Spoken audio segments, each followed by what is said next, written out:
I'm Cynthia Ng and you're watching a special recording from the sidelines of the World Marketing Summit. Now this summit talks about how can corporations use marketing as a tool, a social equalizer tool to address social issues. And we look at that. At the same time, we also want to look at individual small players who are making significant changes, impactful changes in the life of people to bring them out of poverty, to provide healthcare, education. And joining me today, I have a very, very inspiring individual. His name is Stateless, and he's running the School of Hope, which is basically to provide basic education to this group of kids without documentation on the beautiful island of Mabul. Firstly, thank you so much, Stanley, for coming on the show. The story goes that you were a diver. Yes. In Mabul, Sabah. Yes. Tell us more, how did you get started with this project that you're working to provide better education, especially for children in Mabul, which is called the School of Hope? Yeah. Basically, I've been a diving instructor for the last 25 years. And I started a small business in Mabul about 5 years ago. And during the time when we were there, we noticed that the children, even the adults, can't read or write. So 3 years ago, I asked one of the staff to write the name, and they can't even write the name properly. I asked them to read A to Z, and I asked them why you don't know the basic A to Z, So it's just like, so I said, why should I know the A to Z? I never went to school, so that started to click, Then when you talk to them about half an hour, for example, they don't even know what is half an hour. They can't tell the time, so that's very sad, So I went around, and the teacher who is working for me now, he decided that to earn extra income, he would do tuition. But when I saw his condition, it was very sad. It was only one light. They were all sitting on the floor. There was no papers, no nothing. And I said, why don't you put more lights? And he said, I can't afford it. I don't have money. So I said to him, can I take over right now? If I take over, he said, boss, you can take over anytime you want because I got no money. So I took over, and the next thing we know, we have a school. Within 24 hours, we put in more lights. We bring in the books, we bring in the papers, and we start doing it. And then from there, I realized it was something that, because I earned from the island, and it's very important to give back to the people of this Mabul island. Yes. There's so much that we do not know about Mabul, except that it's beautiful. It's a great diving spot, but there's also a community of Bajau and Suluk people, the sea gypsies, who are still somewhat living in quite marginalized conditions. Yes.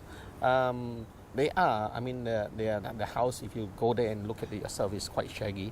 But these people are happy people, Their livelihood is very simple. They just catch a fish.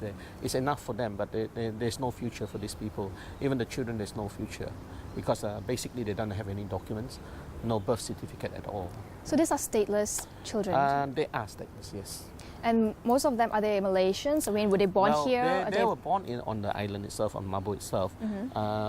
We are looking at now probably the 4th or the 5th generations of Filipinos that came down during the 1970s. Tell us a bit more about the children. The children, there's a lot. There's a government school that holds about 250 children. Those are with birth certificates, and the rest are none. So they're just running around, doing nothing. So concentration in the school is very minimal. So when we brought in the school, we tried to go for 3 hours, but it was difficult. So now we are just doing 1.5 hours just to get them to come every day to the school. I'd like to talk more a bit about what your School of Hope is doing at this moment, but let's just talk a bit about the people themselves. The people themselves, the income is very simple. It's just fish. That's it. If they need to fish, if they need to eat, they just throw a fishing line into the sea, they catch a fish, and that's what they have. But if they want to earn more, it's very difficult because they don't have the knowledge, they don't have any education, they don't have any skills, so it's very difficult as well at the same time. But for them, these people, it's what we call survival. It's survival of the best. So those who are smart, then they can earn a better income, and those are not so smart, then they just do with whatever they have in the daily life. When you talk about income generation, it's mostly confined to fishing Yes. industries. Yes. And is this that kind of future that is envisioned by the parents of this community for their Well, children? They've been around for the last 30 years, so nothing has been done during that time. So during all this time, they are like, I want to be a fisherman, I want to be a fisherman. But the moment when we started our school, when we first started, it was the same question we asked the children, what do they want to do when they grow up? They said, I want to be a fisherman, But now after 3 years, maybe if you go to the children and ask the same question, and now the answer will be, I want to be a teacher. 10 out of 10 will say, I want to be a teacher. And you say, why do you want to be a teacher? Oh, so that I can teach my brother. Are you teaching as well? No, I don't teach. I do not teach. Because you teach diving? I only teach diving, because if I start to teach the teacher, then I overrule him. Right. Then it doesn't mean anything at all. How many teachers do you have currently in the school? Just one teacher. For how yes. many students? 80. 80 students. Yes, 80 students. And we have volunteers, like the Europeans. They come to the island for 2 or 3 months to do the dive masters, and they will come in the volunteers and work with us in the school. Yes. Which brings me to the question: how do you fund initiative like this, and how much do you need per year, and where are the money coming from for you? Well, ever since when I first started, the funds came from my own pockets, and then as we grew, funds start coming in from divers, from handheld. People heard about it. They just do some small charity event, and they will sponsor some funds to the school. Divers groups come. They will ask me, say, "What do I need?" I said, "Don't give me money. Give me stationery." So they will come with a whole stationery like library. So we just built from there. You just keep on going and keep on going. So every time I have customers from America, 3 old ladies, very friendly. They came all the way. And when I gave them a briefing about what they're going to do on the island, the next question is, they said, we heard about you got a mini school here. I said, what? How do you know? I just got to know you. Oh, we've been looking at you. And we brought lots of goodies, so that's really nice. It's really appreciated. So it makes, when you have goodies bags for the children, it makes a commitment for them to come to the school, because they find that wow, going to the school is a lot of fun because I get goodies. So I just keep on going. Maybe this round I don't get anything, but next round I definitely get something. Yeah. How much is it to run an operation run the like schools, this? Original was because on the island itself we don't have any generators, so plus the salary of the teacher is I pay for him, expenses. So we're running maybe about 1,000 ringgit per month. Yeah, just to keep it going. And we also take care of the children's health. For example, if they have high fever and they're scared to go to the hospital, so we'll find ways. Yeah. At this World Marketing Summit, we look at big powers, big corporation with a purpose. People want to help, but how can we build that linkage of a corporation to somebody like Stanley, who is doing something very significant in a small scale, but how can we expand it and really put an impact to the lives of these children in Mabul? We'll get to that after this short commercial break. Stay with us.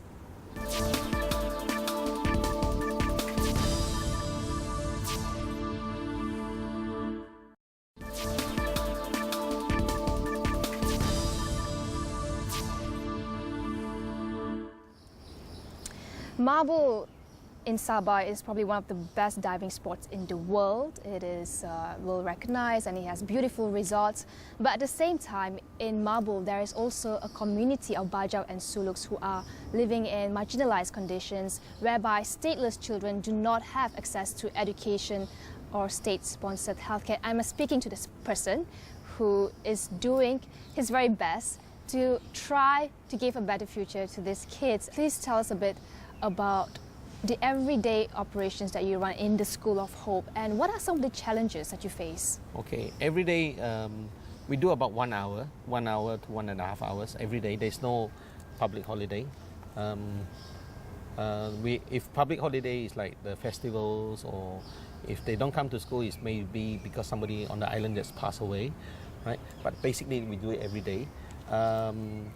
and then we do it for 1.5 hours because these children have not been to proper school. What is being taught in that 1.5 hours? We teach them English different days. We have maths, we have arts class, we have handicraft, we have computer class.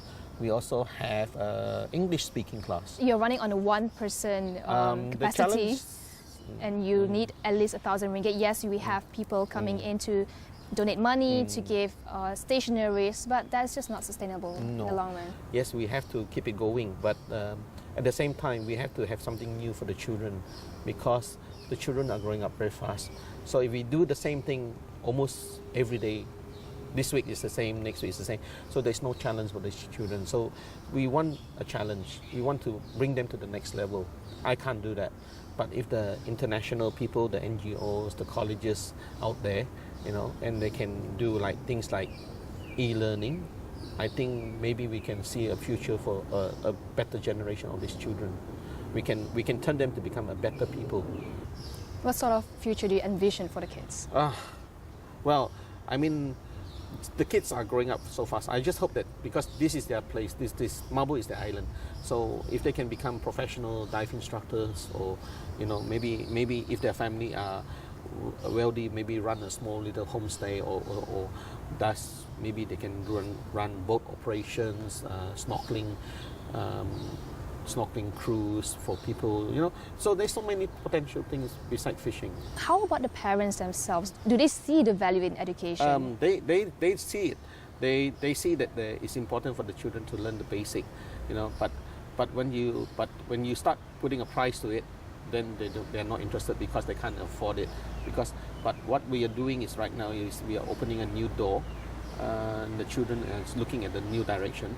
So the parents are happy because they can see that their children has improved in their education, in their behaviors. Even those going to the government school, you can see that their result is getting better because they come for tuition with our school.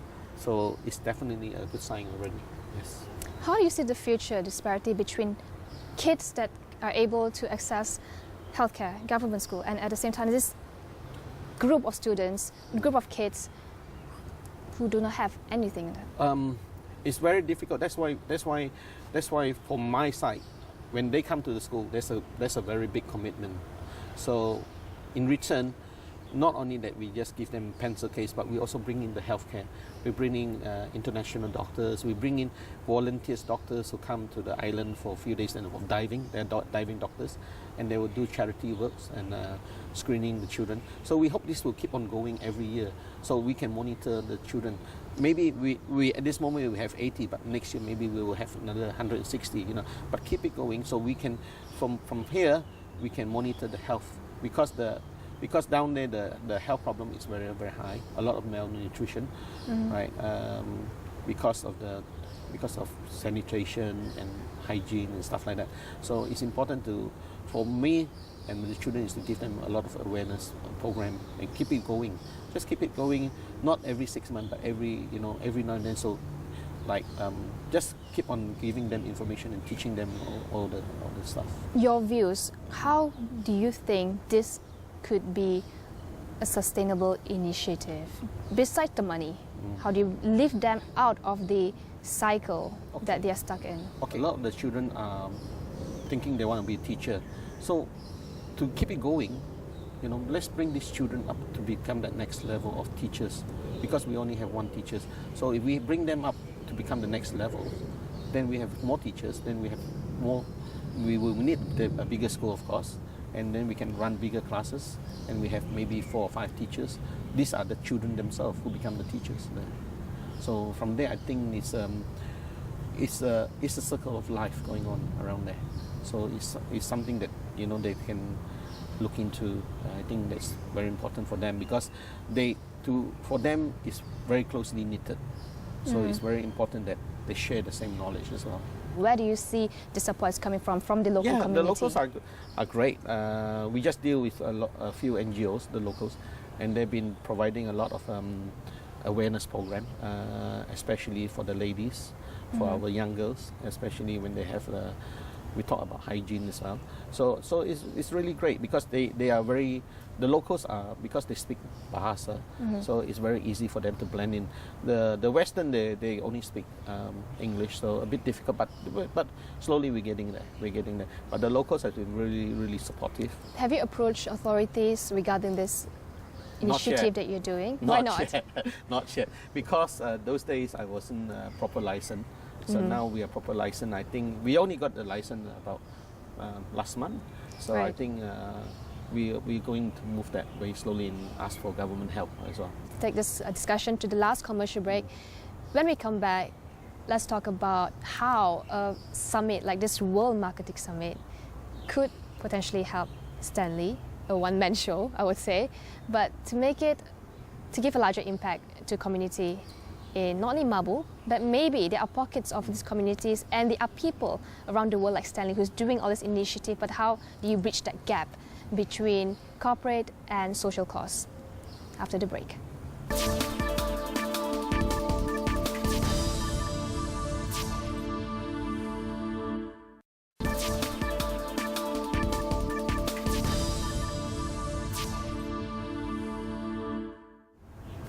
Hi, we're still talking about poverty, eradicating poverty and extreme hunger, which is under the first Millennium Development Goal, which we are discussing at the World Marketing Summit. And I have Stanley here with me, who is doing amazing things with the kids in Mabul. You have a beautiful place like that, and you have all these international divers coming in to assist you. How cooperative, participative are the corporates in this island? They're very cooperative. A lot of the resorts are now, they want to help out with the locals, and they are providing their service as well. They're sending their trainees, people who come over for 3 months, send them to our school and do works with the school. And not only just work, but do awareness program. We bring the children out, and we explain to them about beach cleanup, about taking care of the environment, because this is their place, so they should at least take care of the environment instead of throwing all the rubbish around. So this is, it's working well with all the resorts, especially this is because the resorts, they want to work with the community, but they can't go through it because they do not know how. So now I'm there, so it's very easy. So everybody can come in together and do a community service around the school. At this summit, we talk about poverty eradication. And when we talk about poverty, we have to look at it in its entirety, because it's closely linked to healthcare, access to healthcare, access to even electricity, and we talk about sanitation and things like this, which are still lacking with the community that you are working with. So how do you see that going forward for this community? It takes time, because it's not just overnight that we can explain to them about don't do this, don't do that. It takes time, because that's why we start with the young, and we encourage the young. We have a program with the children. Every weekend they have to bring plastic bags to the school, and those who bring the most, they will get a little star. So after 4 weeks, right, the person who has the most star, they get a present, chocolate bar or something. So this is a starting of encouragement. So explaining to them, don't throw away the rubbish. So you're also teaching them about environment, sustainability. Yes. I think this is very important for them to understand that. Yes. We had a WWF came in a couple of years ago, and we were talking about turtles, and we had a lot of fun. And we asked the children, what does the turtle like to eat? And one children would say, "Oh, sir, turtles like to eat cuttlefish eggs, Oh, okay, you get a prize." Then another one would say, sir, turtles like to eat jellyfish. Wow. And then you got this little boy who was jumping around, and we said, "Okay, what does turtle like to eat? Come on, since you like to jump around." "Oh, sir, a turtle like to eat plastic." He just said plastic, just like that, which is very automatic, which is very innocent. And he said, no. He didn't know, because he's seen it. He's seen turtles eating plastic, but he doesn't know that it's not the food for the turtles. Yeah. I'd like to just talk a bit about the environment sustainability of Mabul itself, because it's crucial to the livelihood of these people on the island. We have to keep on going. We just have to keep on going. If you tell them, your place is very dirty, they won't accept. But if you tell them in stage by stage, they will understand. If we see, it's very hard to explain this one because it takes a long time for them to understand. Because when you talk about pH of the water or whatever, they don't understand, they don't see it. Unless if somebody died, then they see the picture. And this contaminations, and Yeah. does it come from the locals or the international? The locals mostly. Locals, yeah. So it's a lot to do with awareness, Yes. building that awareness as Yes. well. So it's very important to keep going with the awareness, and with that, hopefully they will listen, and they will practice as well. Okay. Apart from manpower, which I believe you're substantially not enough, what more do you need from? Well, we for don't this? really need much, but we need a lot of volunteers to come in. It's very hard to find a good teacher who is very dedicated. We don't want volunteers who come in teach the children something, and then after that they disappear in the next 3 months. Does it happen really often? Yes, it does, because they come and go. So we want volunteers, maybe local volunteers, because they can stay in 3 months. So when they come here for 3 months, then another person will come in and follow up with that program. So that program is keep on continuously until they have reached whatever target they want to do. So I think that's very important. We want people to recognize it. We want people to know about it. We want them to know that these children really needs help. We want to see. Of course, to change their lifestyle is not easy, but to give it a kickstart, is something that they can look forward to. Everybody wants to change in life, but giving them a small kickstart, I think that's where we're going to go in. And I believe that you yourself have become an inspiration for these kids to actually want to be more than Yes. they think they Yeah. have at this moment. Yes. Okay. Because by giving them the chance, like scuba diving and stuff like that, it's motivating them, because they're like, oh wow, I can do this. I can do this as a career. So we will slowly teach them and make sure that they will reach that level. Yes. Okay. Your future plans for them? My future plans. Your future hopes, perhaps. Oh, Plans. I'm sure you have lots of plans, but I want them to earn more. Instead of 300 ringgit, I want them to earn more as a dive instructors. I want them to become guides. I want them to become they become better at the skills. They can become chef. They can become hotelers. They can run in hospitality. Businesses. Yeah, they have more initiative to make business instead of just one products. They can do like handicraft and stuff like that. So that is what we hope that what we are doing right now is hopefully they will practice that in the future as well. So they can think, oh look, I can make something out of this. Like some of the fishermen, they're now going into crab fishing, and they know they can sell crab at a very high price, or catching good quality fish, instead of just a normal fish. So there is a different there already.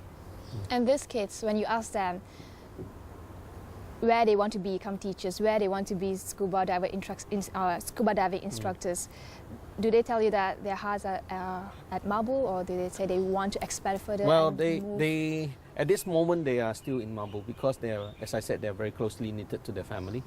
They don't want to leave their family. They are very closely knitted. Each family, you're talking of about 8 kids, so they're very, very closely knitted. So the moment one is too far away, then the family will collapse. So they have to work together. They have to stick together. If there's anything happen, they are always there together. Thank you so much, Stanley, for coming. It seems like a torture for Stanley because he's under the spotlight. I know. Thank you so much for coming here, and we would love to visit you. Astro Avani would love to visit you at Mabul, and then we can have a clear picture. You can have a clear picture. Have but fun next with time the you won't kids. see me in this. You see In me, your scuba diving gears. Yeah, you see me in my Bermuda shorts, and That sounds awesome. yeah, that's what I'm doing every day. I'm wearing this. I'm like, oh man. But thank you once again, Stanley, Thank for you. coming on the show, and thank you for watching this special recording from the World Marketing Summit. If you have any questions, if you have any queries, get in touch with us on Astro Awani. And if you want to get in touch with Stanley, his Facebook ID is Scuba Stan, STAN. So if you want to know more about the School of Hope, get on Facebook and look him up. Yep. Thank you once again, and I'll see you again on the next episode. Goodbye.